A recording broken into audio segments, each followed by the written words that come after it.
Hola, ¿qué tal? Bienvenidos, bienvenidas a Texto y Contexto. Qué bueno que nos siguen a través de nuestro multimedio Telesur. Soy Luis Francisco Blandón desde Caracas, Venezuela. Primer programa que realizamos en Texto y Contexto luego de las elecciones presidenciales del 28 de julio de 2024 en Venezuela, y que por supuesto ha traído mucha información, mucho contraste y sobre todo una narrativa violenta por parte del sector que ha perdido estas elecciones presidenciales y que ha tenido y se ha traducido en las calles en una violencia, incluso como lo ha denunciado el gobierno de este país y las organizaciones, en las instituciones nacionales, como una violencia fascista. Y justamente de esto queremos abordar el día de hoy. ¿Qué hay detrás de esa violencia fascista en Venezuela?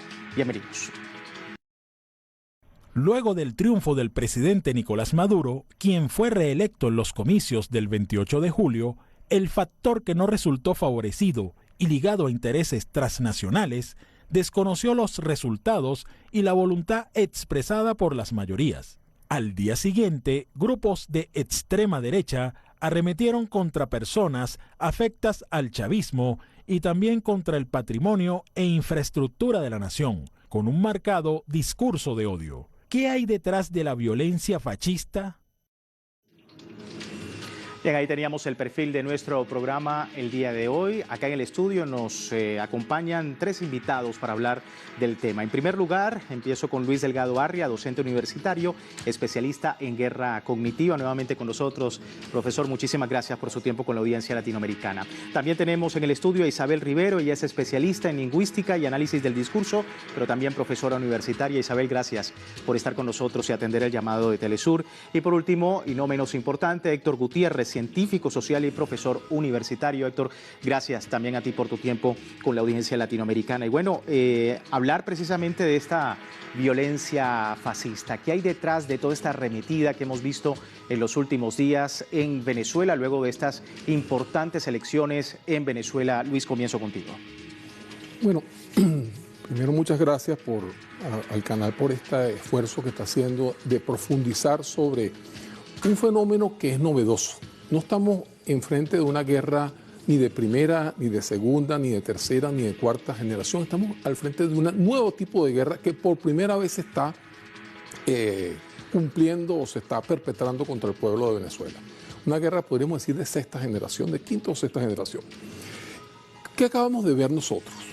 En el día de las elecciones, tuvimos una guerra que fue simultáneamente cibernética, con un ataque a todos los centros que estaban transmitiendo datos a la página web del CNE, una guerra también diplomática que se vio evidente cuando, previo a las elecciones, estaban ya muchos presidentes y cancilleres señalando altas probabilidades de fraude, como la crónica de un fraude anunciado, ¿no? Como la crónica de una muerte anunciada de Gabriel García Márquez, que era la crónica de un país fallido. Estaban ya, y después de cumplido el proceso electoral, ya fue evidente que se desmandaron casi todos buena parte de los presidentes de la región, unos con ataques directos de fraude y otros con serias dudas respecto de que el sistema más blindado del mundo en el ámbito electoral era culpable, digamos, a priori, o por lo menos tenía todos los visos de ser un delito electoral.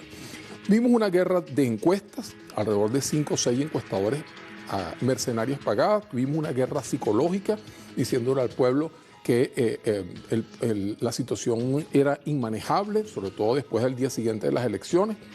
Sometieron al pueblo a una situación donde de alguna manera se decía que todo el pueblo se había levantado en armas contra el gobierno, que había un desconocimiento popular, o sea, una suerte de 27 de febrero, pero digamos, en este caso, como después se pudo evidenciar, lo denunció el presidente de la República y otros poderes, hubo la contratación de mercenarios que fueron traídos aquí por miles o decenas de miles para crear una situación de ingobernabilidad. Vimos una guerra ideológico-política diciéndonos que el socialismo era hambreador, que el socialismo era el acabose de la patria, una guerra de orden cultural, de alguna manera evidenciándose que la cultura de la patria y la cultura del chavismo eran la negación de la venezolanidad, de la latinoamericanidad, que era algo completamente fuera de la historia.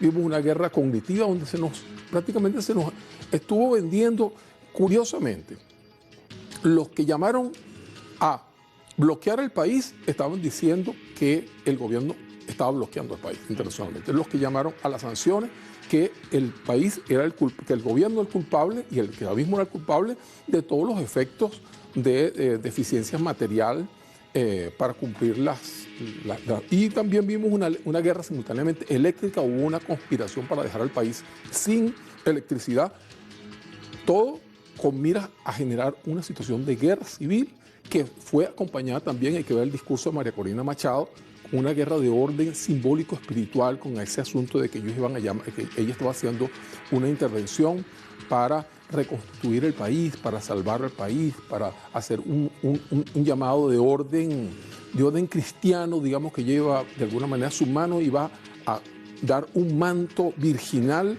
de salvación de la patria. Pero todo eso simultáneamente. Bueno, y seguimos hablando, Isabel, sobre el tema y tu opinión, ¿no? Efectivamente hay todo un piso en el cual se ha desarrollado el contexto de toda esta situación en Venezuela y ese guión que, como ha denunciado el país, precisamente viene desde el exterior, ¿no? Y es una denuncia que se hacía incluso antes de las elecciones, con un guión que se ha repetido también en otros países, no solamente en América Latina, sino en el mundo. ¿Cómo estás viendo el escenario? Bueno, yo ante todo un saludo a los presentes, a los que nos están viendo, y gracias por la invitación, gracias por la oportunidad de reflexionar un poco, y esto ayuda un poco también a la estabilidad, ¿no? Sí. Cuando uno entiende el fenómeno. Yo venía pensando en algo que yo, claro, estoy de acuerdo con el profe en el sentido de que es una guerra, pero pienso que es un trabajo de mucho tiempo atrás, ¿no? Es un trabajo que tiene, si se quiere, más de 20 años, ¿no? Yo me estaba acordando de un video de Carlos Andrés Pérez en el cual decía que nosotros tenemos una cultura arcaica y valoraba la participación de la migración europea en la construcción de un nivel más elevado de cultura. Entonces, el enfoque totalmente supremacista, ¿no? Y veo que en ese periodo se hablaba de alienación. Alienación es como el antecedente de lo que ahora se puede definir como guerra cognitiva, ¿no? Obviamente que con el presidente Chávez se hizo un trabajo y esta situación se paralizó y hasta mejoró porque hubo un rescate de nuestra identidad, de nuestros valores, etcétera, ¿no?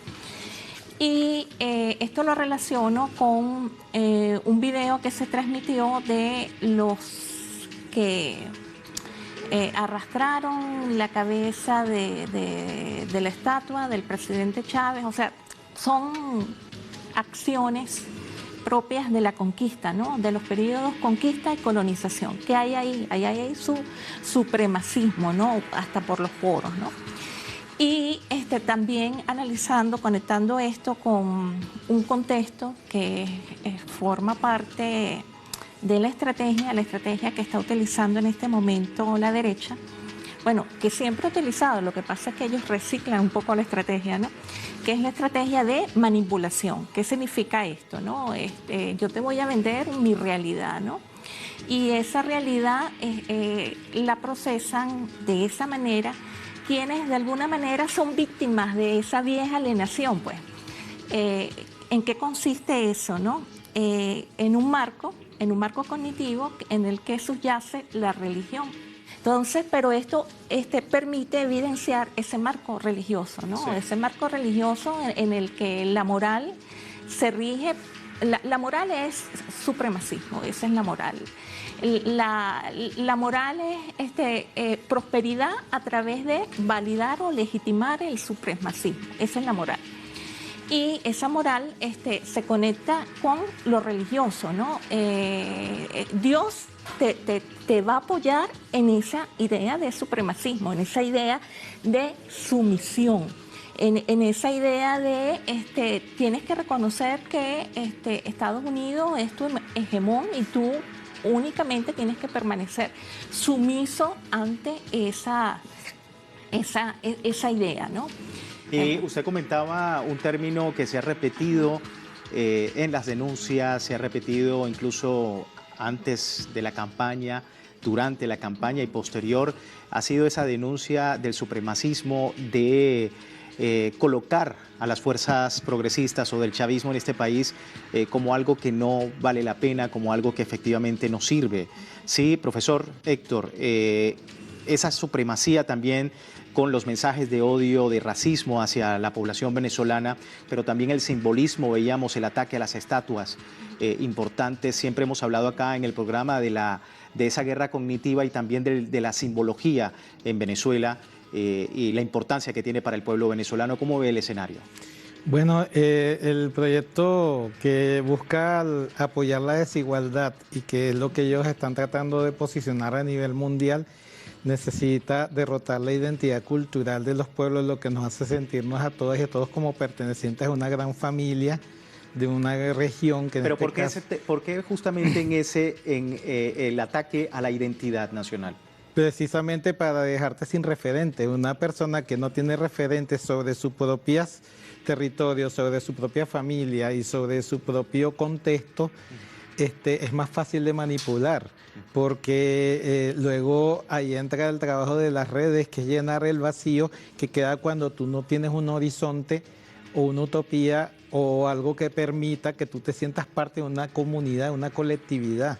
Ese ha sido siempre históricamente el proyecto de la gente que está apoyando la desigualdad, que podemos hablar de fascismo, y eso forma parte de una estrategia ya más bien de tipo global. ¿Por qué?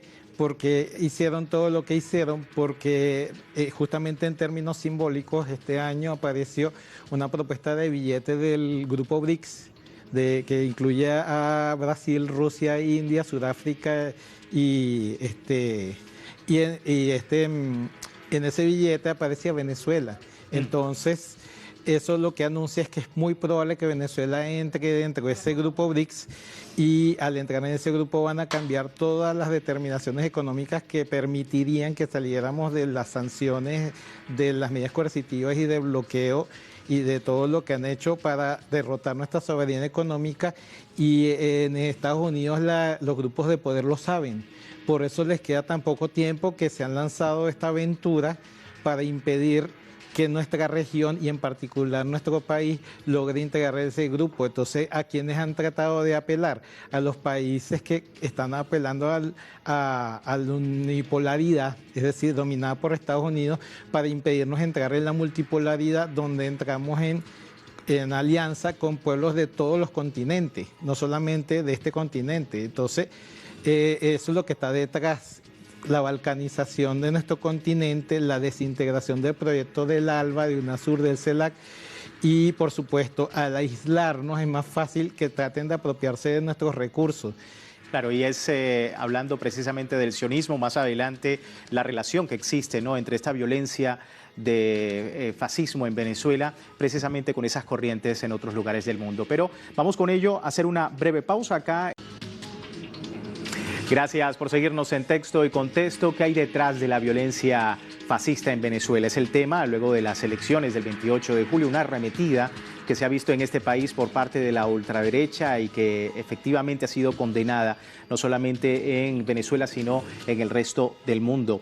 Luis, quería preguntarle, profesor, es una narrativa y es un escenario en el que confluyen muchos aspectos. Se habla en la denuncia por parte del gobierno venezolano y de las instituciones del Estado que existe allí, digamos, una influencia del narcotráfico en otros lugares del continente. Existe a través de factores externos en Estados Unidos precisamente la posibilidad de atacar en Venezuela, y a través de una narrativa que se ha visto, por ejemplo, en Argentina y se ha visto también en Europa, lo que permite que esta situación permee en la paz y en la tranquilidad de Venezuela. ¿Cómo ve usted también el hecho de que personajes como Elon Musk, como Javier Milei, como en Israel con el primer ministro, pues tengan o confluyan en Venezuela, a pesar de que los escenarios distan muchos aspectos que a la gente o a la persona que ve el programa no pudiese entender. ¿Cómo explicarlo? Bueno, esa pregunta que tú haces es realmente vertebral. Está en el nudo del problema, porque hay una cierta visión de orden tecnocrática que cree que el problema son solamente los dispositivos, el celular, la pantalla móvil, etcétera, la internet, las redes, todo eso, toda esa dimensión técnico-científica que ha puesto. Y realmente ese no es el verdadero caballo de Troya. El verdadero caballo de Troya es una narrativa que nosotros la hemos categorizado en la Universidad Internacional de las Comunicaciones como la narrativa gris. Ahí en la página de la universidad aparecen varios artículos al respecto. ¿Qué es una narrativa gris? Es una narrativa muy poderosa porque conecta con las utopías las utopías liberal, burgueses, corporativas que se han instalado. Decía Mussolini, el fascismo es fundamentalmente el matrimonio que se establece entre el Estado y las corporaciones. Entonces, ahí está perfecto. Ahí funciona, encaja Elon Musk, ¿verdad? Con el Estado, digamos, que quiere imponer Milei, ¿verdad? O el que se quiere imponer en Estados Unidos o en la Unión Europea. Es decir, es el Estado al servicio de las corporaciones. Y es que efectivamente el tema de la tecnología, de la era digital, precisamente está vinculada a todo este escenario que hemos visto de narrativa violenta, de motosierras, de ir en contra de una población como en Palestina. En fin, ha sido todo un reto en el mundo, Isabel. Y precisamente en cuanto a Venezuela, ¿cómo estás viendo también esos elementos de otras ideologías fascistas, sionistas, por ejemplo, y que pudiesen permear también en Venezuela? Cuando hablamos de narrativa, hay como una narrativa que es la que origina, es como la matriz de las otras narrativas, ¿no? Y es una narrativa muy simple, ¿no? Y es la que cala mejor por lo simple que es, ¿no? Porque responde un poco a la estructura de los cuentos de hadas, ¿no? En esa narrativa hay un héroe, hay un antihéroe y hay una víctima, ¿no? Eso fue lo que se aplicó, por ejemplo, en el caso de Hussein, ¿no? El antihéroe, por supuesto, era Hussein. La víctima era el pueblo de Irak y el héroe en ese momento era el hijo de Bush hijo, ¿no? Entonces, eso cognitivamente cala muy bien. Por lo menos en la actualidad, en este momento, lo que estamos viviendo, la narrativa se juega de esta manera, ¿no? El héroe o los héroes, ya sabemos quiénes son, el candidato de la derecha, el candidato que no ganó. La víctima es el pueblo venezolano que supuestamente ha sido víctima de un fraude, el fraude creado por ellos. Y justamente la víctima, el héroe, el antihéroe, y el antihéroe justamente es nuestro presidente, ¿no? Entonces ese es el juego, ¿no? Y eso hay que difundirlo. Por eso es que por más que se dicen, mire, no ha habido fraude, tenemos el mejor sistema electoral, cognitivamente eso no cala en ciertas personas, ¿no? Que han sido manipuladas con esa narrativa, ¿no? ¿Qué es lo que está detrás de esto? ¿Cuál es el peso? Obviamente, la situación crítica de los Estados Unidos. Yo creo que, no sé si los profes aquí estarán de acuerdo conmigo, esta era su última carta. Y la carta no funcionó. Entonces, en consecuencia, viene todo este ataque, toda esta guerra cibernética, como la opción para revertir esto. Únicamente que ellos no contaban que nosotros ya tenemos como experiencia en estos aspectos, ¿no? Y el pueblo ha salido a legitimar el resultado del Consejo Nacional Electoral. Ellos no contaban con esto, entonces no contaban también con las medidas para contrarrestar estos delitos, porque la guarimba es un delito. O sea, es un delito porque responde el delito de incitación al odio. Sí. Ese es un delito. Es justamente eso a lo que me refería con referencia a las acciones, porque se naturaliza de alguna manera la violencia en este contexto, como decíamos, en esta narrativa violenta, Héctor, en la que efectivamente han jugado, como decíamos, varios elementos, ¿no? Decíamos a la ultraderecha en Estados Unidos, incluso el narcotráfico, como lo ha denunciado en reiteradas ocasiones las instituciones del Estado, pero también el fascismo con tintes que el sionismo, por supuesto, naturaliza en el mundo, sobre todo con lo que ocurre en Palestina y otros lugares del planeta. ¿Cómo estás viendo también ese desafío que se presenta en Venezuela, no solamente para la legitimación de lo que ha ocurrido en Venezuela en las elecciones, sino también para la comunidad en general? A partir de lo que expusieron tanto Isabel como el compañero Luis, yo estaba pensando que históricamente nosotros en el continente y en nuestro país hemos sido un pueblo muy hospitalario, muy generoso, muy dado a apoyar y a cuidar. Y como ella lo mencionó, con la invasión trataron de destruir ese legado que viene de los pueblos indígenas y africanos, y entonces instalaron una gestión de las emociones basada en el temor, en la vergüenza, en la culpa y en el odio. Y creo que estamos en un estado del mundo donde para alcanzar la paz debemos gestionarlo más bien desde la confianza, desde la afirmación, desde la responsabilidad y desde el amor. Eso es importante recalcarlo porque nuestro pueblo quiere la paz, no quiere guerra. En general, donde yo vivo, la gente quiere estar tranquila, quiere paz. Pero uno se hace la pregunta, ¿cómo lograron inocular el temor, la vergüenza y la culpa y el odio?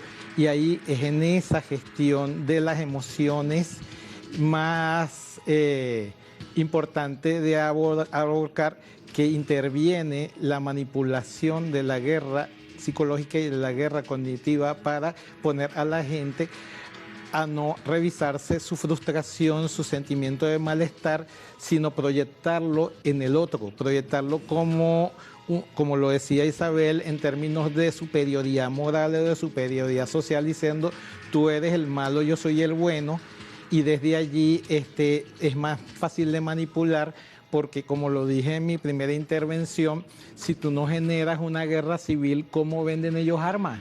La primera industria en Estados Unidos es la venta de armas, se ve clarito cuando uno ve en este mismo canal Telesur cómo allá se tirotean en los liceos y se tirotean por las calles y se matan entre ellos, y el porte de armas es lícito para que cualquiera agarre un arma y empiece a matar a quien tiene al lado. Entonces, si ese es el modelo que quieren instalar, necesitan darle casquillo, como decimos aquí en Venezuela, a la gente para que se pelee entre sí, al estilo de lo que pasó en África, en Ruanda, donde pusieron a las Tutsis y a los Hutus a pelearse entre ellos para beneficio de una élite de los belgas.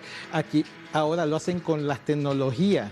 Es como lo decía Isabel, si al principio utilizaron y manipularon la narrativa religiosa en la vía de acabar con los pueblos indígenas a través de un ciego fanatismo, hoy el ciego fanatismo está en las redes. Es decir, tú crees ciegamente lo que viene por las redes, ni siquiera le pones un filtro, no lo reflexionas, no sabes si te están mintiendo, te lo tragas completico, y si en las redes te dicen una cosa y en la calle pasa otra, llegamos a una especie de disociación donde la gente cree más en lo que sale en los celulares que en lo que está viendo en la calle. Y transgredir, por supuesto, todo este tema de Venezuela en un continente como zona de paz también. Es importante el análisis. Lamentablemente se me termina el tiempo. Ha sido muy interesante y mucho que comentar sobre este tema en Venezuela y la violencia fascista. Pero ¿qué piensan ustedes? A través de nuestro correo, contáctenos @telesurtv.net. También usted puede participar, hacer un feedback con nosotros sobre este tema para Venezuela y para el continente. Soy Luis Francisco Blandón. Muchísimas gracias a ustedes por estar acá en el estudio y por supuesto a ustedes también en casa por estar atentos a nuestra señal. Siga con nuestra